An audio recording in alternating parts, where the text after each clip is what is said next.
अस्सलाम वालेकुम नाजरीन, आप देख रहे हैं JN न्यूज़ और मैं हूं आपकी होस्ट रुबीना चौधरी। सबसे पहले नजर डालते हैं आज की अहम खबरों पर। रमजानुल मुबारक सस्ता बाजार का क़याम आवाम के लिए बड़ी सहूलत। जिला इंतजामिया हलास बेला म्यूनसिपल कमेटी बेला और अंजुमन ताजरान बेला के मुश्तरका ताउन से बेला में आवाम की सहूलत के लिए खसूसी रमजान सस्ता बाजार कायम कर दिया गया।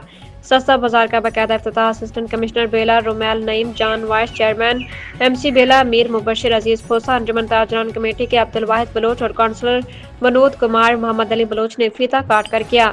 इस मौका पर असिस्टेंट कमिश्नर बेला रुमैल नईम जान ने कहा कि माह रमज़ान एक मुकद्दस और बरकत महीना है जो हमें नेकी और सवाब कमाने का बेहतरीन मौका फराहम करता है। उन्होंने कहा कि सस्ता बाजार के क़याम का मकसद आवाम को अशिया खुर्दनोश मुनासिब नरखों पर फराहम करना और महंगाई के असरात को कम करना है ताकि आम आदमी को रिलीफ मिल सके। उन्होंने मजीद कहा कि अगर हम इस बरकत महीने में आवाम को सहूलत फराहम करेंगे तो यकीनन अल्लाह ताला की रहमतें शामिल हाल होंगी। असिस्टेंट कमिश्नर ने म्यूनसिपल कमेटी बेला, अंजुमन ताजरान कमेटी और ख़ुसूसन ताजर बरादरी का शुक्रिया अदा किया जिन्होंने सस्ता बाजार के क़याम में भरपूर ताउन किया।